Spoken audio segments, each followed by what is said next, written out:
नमस्कार दोस्तों, कैसे हैं आप लोग? आज मैं डिस्कशन करने वाला हूँ फिर से एक न्यू आईपीओ के बारे में। और आज का आईपीओ बहुत इंटरेस्टिंग होने वाला है क्योंकि आज का कंपनी जो है वो नेफ्रोप्लास और बेसिकली ये जो कंपनी है वो एक हेल्थ केयर सिस्टम के ऊपर काम करने वाला कंपनी है। तो कंपनी का बिजनेस मॉडल सबसे पहले मैं आपको समझा दूं। कंपनी टोटल ओवरऑल 5 कंट्रीज में बिजनेस को फैला कर रखा। 290 क्लाइंट्स है इसका और सॉरी 290 सिटीज में काम कर रहा है। ओवरऑल इसका क्लिनिक जो है 500 से भी ज्यादा है और जो ट्रीटमेंट हो रहा है वो 5200 से भी ज्यादा ट्रीटमेंट हो रहा है। सबसे बड़ी बात है ये टोटली एक क्लिनिक मतलब डायलिसिस बेसिस एक कंपनी है जहाँ पे कंपनी लोग डायलिसिस करते हैं। साथ ही साथ कंपनी आप देख सकते हैं डायलिसिस फ्रेंडली रेसिपीज कंपनी बना के देते हैं और इसके ऊपर भी काम करते हैं। तो सीधा सीधा मैं कंपनी के एक डिटेल्स डेटा के ऊपर बात कर लेता हूँ। कंपनी का बिजनेस मॉडल स्टार्ट हुआ था 2010 में। कंपनी आप देख सकते हैं Nephro Care Health Services Limited जो एक प्रोवाइड करते हैं end to end dialysis care through a wide network of clients. तो सिर्फ इंडिया में नहीं है, इंटरनेशनल लेवल में भी कंपनी काम करते हैं। सबसे बड़ी बात है कंपनी जो है support by the house pharmacy के बेसिस में कंपनी सपोर्ट करते हैं। और nephro care operated 519 cities with 51 across the Philippines। तो Philippines Ukraine sorry Uzbekistan Nepal इस तरीके से कंट्रीज में कंपनी फैला कर रखा है बिजनेस को। साथ ही साथ कंपनी ऑल ओवर इंडिया में 21 स्टेट में खुद के बिजनेस को फैला के रखा है और 4 यूनियन टेरिटरीज में काम कर रहा है। 77% 77.53% अप्रोक्सीमेटली इसका क्लिनिक जो है वो लोकेटेड है मतलब टायर 2 एंड टायर 3 सिटीज में। और बेसिकली इस कंपनी का टोटल जो बिजनेस है उस बिजनेस में कौन सा मतलब क्लिनिक को वो जोड़ के रखा है, कौन सा हॉस्पिटल के काम कर रहे हैं। Max super speciality hospital, Fortis Escorts hospitals, care hospitals, साथ ही साथ आप देख सकते हो वॉकहार्ट हॉस्पिटल्स, साथ ही साथ परस हॉस्पिटल्स, उसके साथ साथ और भी कलकत्ता मेडिकल रिसर्च इंस्टीट्यूशन के साथ काम कर रहे हैं। साथ ही साथ और भी देखिए अलग अलग हॉस्पिटल्स के रूबी हॉल क्लिनिक इस तरीके से जगह पे काम कर रहे हैं। तो ये इंडिया के biggest and largest dialysis chain business है इसके पास। और साथ ही साथ कंपनी के सबसे बड़ी बात है कंपनी बिजनेस में आज नहीं है, बहुत पुराना है। तो चलो अभी कंपनी के मेन मुद्दे पे चले जाते हैं कि कंपनी के बिजनेस में इस आईपीओ में जिस कारण के वजह से आईपीओ लेके आना चाहते हैं उसके बारे में चर्चा कर लूं। तो कंपनी बता रही है capital expenditure company opening new dialysis clinic बनाने के लिए 129 करोड़ को खर्चा करेगा और साथ ही साथ कुछ रीपेमेंट प्रीपेमेंट मतलब कुछ कर्जा है उसको मिटाने के लिए 136 करोड़ यूज करेगा। तो अभी चलो कंपनीज के ऊपर इस आईपीओ में जो मतलब फाइनेंशियल डिटेल्स है वो एक बार देख लेते हैं। तो फाइनेंशियल डिटेल्स के बारे में बात करूं तो सबसे पहले मैं ऊपर चला जाता हूं और एक टोटल डिटेल्स जो है वो चित्तरगढ़.com साइट के ऊपर दिखा रहा हूँ, आप जाकर चेकआउट कर सकते हैं। देखिए फाइनेंशियल डिटेल्स में बताया जा रहा है कि इसका रेवेन्यूज ग्रोथ है 34% एंड इसका जो प्रॉफिट मार्जिन है वो 91% से ग्रोथ हो रहा है। तो बहुत तगड़ा है क्योंकि कंपनी का जो एसेट्स है वो 666 से लेकर आज 1193 बन चुके हैं। ऑलमोस्ट डबल के आसपास हो चुके हैं और वो भी लास्ट 3 to 4 ईयर्स में। टोटल इनकम जो है 440 से लेकर 574, 769 और 483 मतलब कंपनी का टोटल इनकम जो है वो लगातार बढ़ता हुआ देखने को मिले। उस हिसाब से कंपनी एक लॉस मेकिंग कंपनी था। 11 शेयर के आसपास लॉसेस किए थे, उसके बाद 35 शेयर और उसके बाद 67 शेयर। ऑलमोस्ट 91% का यहाँ पे एक साल में जर्नी दिखा चुके हैं कंपनी का प्रॉफिटेबल जर्नी। अभी कंपनी के ऊपर सबसे इंपॉर्टेंट पॉइंट है कंपनी के ऊपर जो कर्जा है वो कर्जा लगातार बढ़ते चले जा रहे हैं।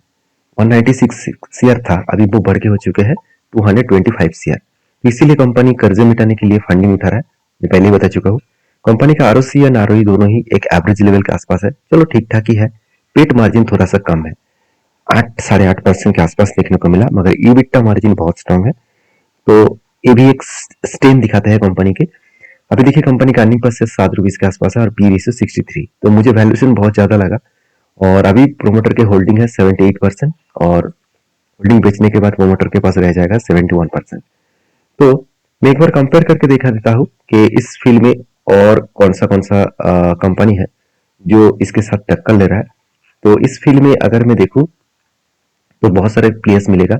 जैसे आप देख सकते हैं नेफ्रोकेयर हेल्थ सर्विसेज, इसका अर्निंग पर शेयर तो 8 है, मगर बाकी नारायण के 38 है, जुपिटर लाइफ के 29 है, रेमबो के 23 है, डॉक्टर अग्रवाल के 2.8 है, वो कम है, डॉक्टर लालपत के 58 है, साथ ही साथ मेट्रोपोलिस के 28 है और विजय के 13.95 है।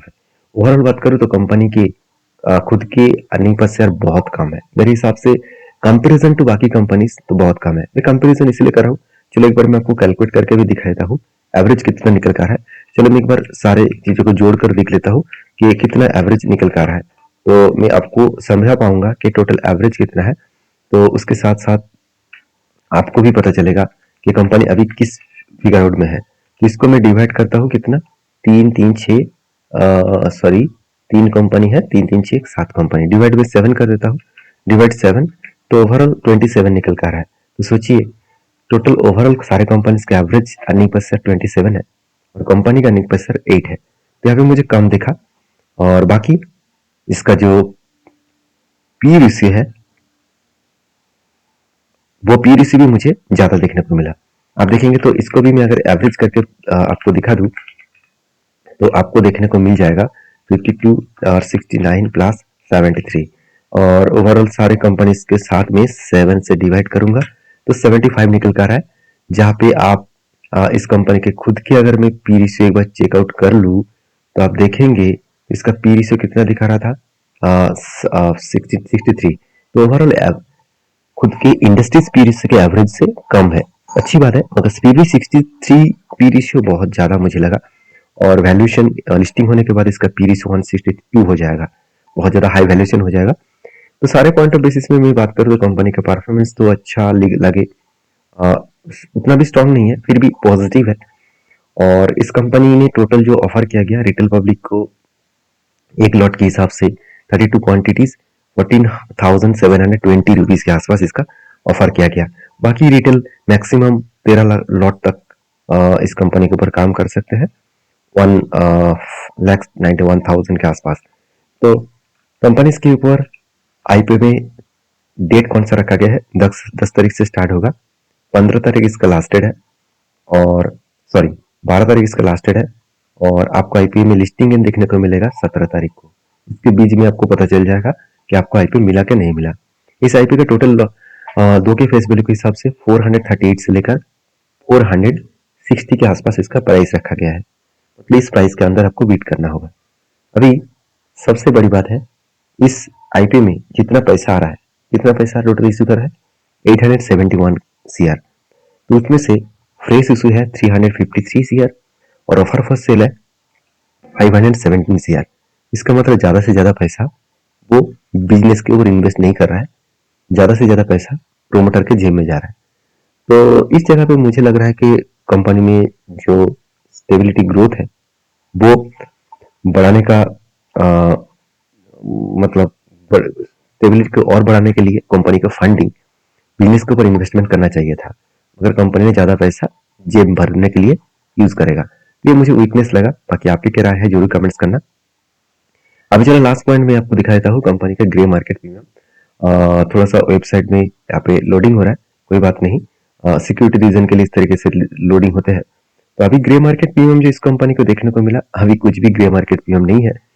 तो कंपनी का परफॉर्मेंस वाइज थोड़ा सा स्टेबिलिटी लगा, फिर भी एक दिन लास्ट डे मतलब इस आईपीओ का लास्ट डे में मैं एक वीडियो बनाकर शेयर करूंगा, उस दिन आपको पता चलेगा कि इस कंपनी के ऊपर कितना स्ट्रेंथ है, क्योंकि उस दिन कंपनी के ऊपर कितने लोग सब्सक्राइब किया है और 5 दिन से लेकर आज दिन तक कितने लोग सब्सक्राइब किया है, उसके साथ साथ आपकी ग्रे मार्केट पीएम भी क्या है वो भी पता चलेगा। तो मेरे साथ बने रहिएगा, चैनल को सब्सक्राइब करिएगा।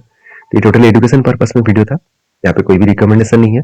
काम करना है तो एक बार आपको रिसर्च करके ही काम करना होगा। मिलते हैं नेक्स्ट वीडियो में, तब तक के लिए धन्यवाद।